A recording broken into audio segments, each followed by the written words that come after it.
Pahinga adlaw sa imo tanan. Ako after years mula ngayon. Ano na kaya ang aking katayuan sa buhay sa 10 taon? Sino at ano na kaya ako? Alam kong hindi madali ang pagsubok ng aking haharapin.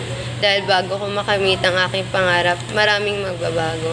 May mga mawawala at may mga makikilala din akong ibang tao sa paglipas ng mga taon.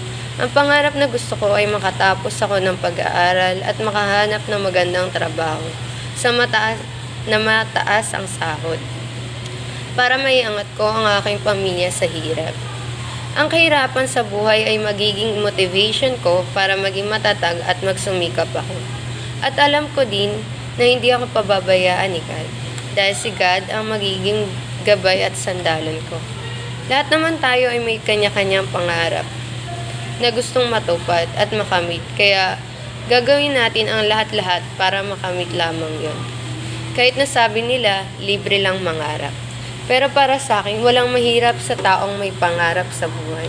Dahil walang yumayaman sa taong walang pangarap na nakahilata lang.